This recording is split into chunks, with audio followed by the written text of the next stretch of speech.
Hi, everybody. It's Father Bob Gross. It is Sunday, October 16th. Just got done with Masses. It's going close to noon. Hope all of you had a very nice weekend up to this point. Hope you have a great Sabbath rest this afternoon. I want to share with you the homily that I gave. Yeah, we'll go from there. A little more extemporaneous today. So, anyway, the gospel. Actually, the readings. I'll tell you the readings first, just so you know. So it's Exodus 17, 8 through 13, which I didn't really cover today. Then the second reading is from the second letter of St. Paul to Timothy, chapter 3, verses 14 through chapter 4, verse 2. And then the gospel, which I focused on mostly, is Luke chapter 18, 1 to 8. And I'm just going to read the gospel just so you can hear it, okay? Jesus told his disciples a parable about the necessity for them to pray always without becoming weary. He said, "There was a judge in a certain town who neither feared God nor respected any human being, and a widow of that town used to come to him and say, 'Render a just decision for me against my adversary.' For a long time the judge was unwilling, but eventually he thought, 'While it is true that I neither fear God nor respect any human being, because this widow keeps bothering me, I shall deliver a just decision for her, lest she finally come and strike me.' The Lord said, 'Pay attention to what the dishonest judge says. Will not God then secure the rights of his chosen ones who call out to him day and night? Will he be slow to answer them? I tell you, he will see to it that justice is done for them speedily. But when the Son of Man comes, will he find faith on earth?'" The Gospel of the Lord. Praise to you, Lord Jesus Christ. So I want to first ask you a question with our homily. What are some things in your life that are irresistible? You just have to have them. Irresistible. You cannot help yourself. Well, here are a couple things I've thought of. Poppy seed kolaches. Yeah, pretty good. Or fresh chocolate chip cookies out of the oven with milk. Or popcorn with a fresh diet pop watching the Packers at 3:30 today. Or think about relationships. When you see a baby, even if it's not your relative or anything, what do we say when we hear that? Aww. There's something so irresistible about a baby, holding a baby, touching a baby, seeing the baby. Or if it's your child, or if it's your parents, or if it's your loved one, or if it's your spouse, or if it's someone that you're dating, even if there's sometimes a blockhead, you can't but help love them. They're irresistible in a certain point. Well, there's one thing that Jesus felt was irresistible. He could not help himself when he encountered it, and that was faith. Whenever he experienced faith in God and in him, he ran to that situation. His actions came right there. His power of being the Son of God just leapt out of him. There's nothing that he could do to control it. And that's the curious thing about the miracle stories about Jesus.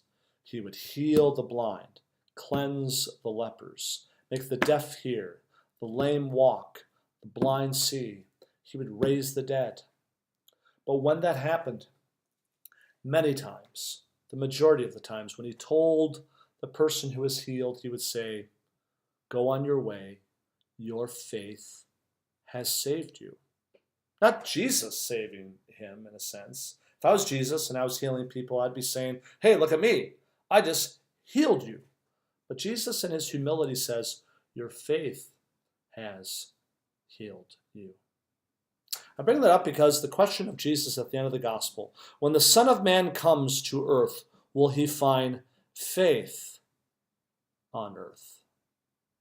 There's only one place in the Bible where Jesus was unable to do his miracles, and it was in his hometown of Nazareth, where he tried to do mighty things. He preached to his people, but all he could do was help a few sick people. It says he was amazed at their lack of faith. I bring that up Because as I was walking around church this weekend, there are a lot of empty seats. Of our 1,054 families in our 4 parishes of Kelmer, Festina, Austin, and Spillville, there are officially 375 families who are no longer active. Think about that. That's 35% of our parish families that no longer is active in our parishes. That bothers me. I don't know if it bothers you. And how can we change that? We want to change that. That's something I think the Lord's question asks of us. When the Lord comes, will there be faith on earth?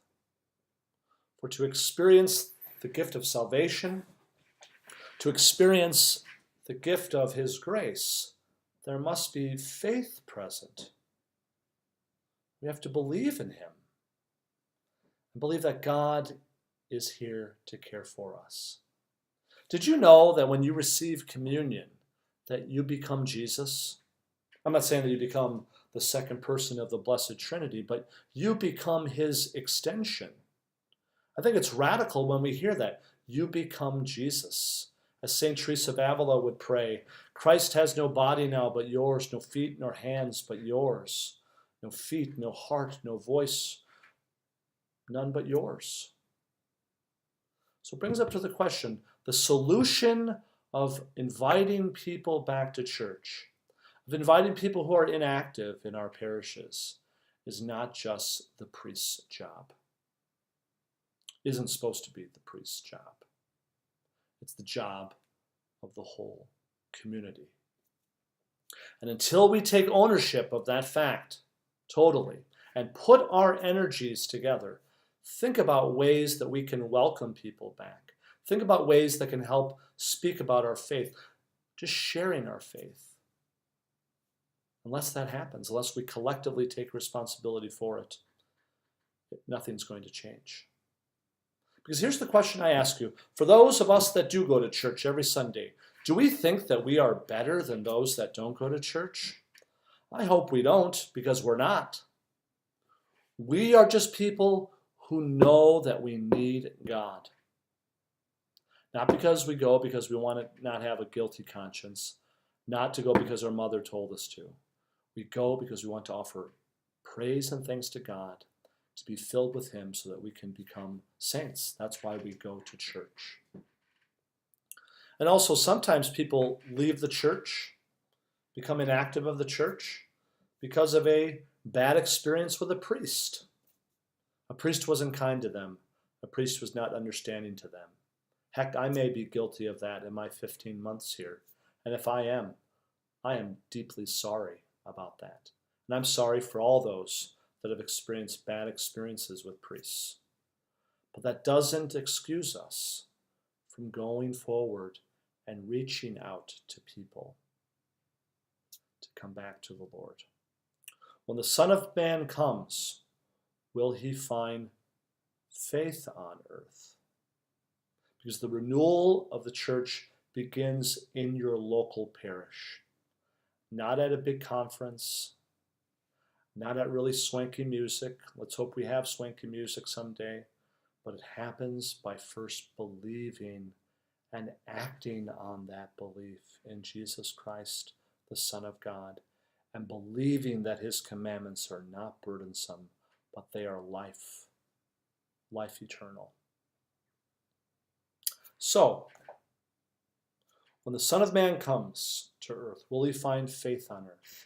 I pray in all of our individual lives, in our family lives, in our parish lives, that the answer to that will always be yes. Because many times we feel powerless in life. But God doesn't want us to feel powerless. He wants us to know that His power is what works through us. So even though we have all these concerns and fears and wonderings about the election that's coming up, I think what is more concerning is that our faith is what can sustain us through anything. So I offer those thoughts. It's not like a typed homily that I offered this weekend, but those are my thoughts. and I share them with you. Hope they help your faith. If you're a person that has been away from the church, please come back. We're not perfect.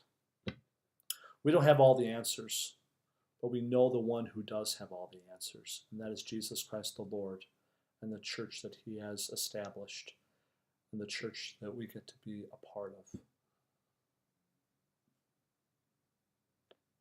Let's give thanks to God for that. Have a great Sunday, and we'll see you in church next time and see you at the grocery store too. Bye-bye.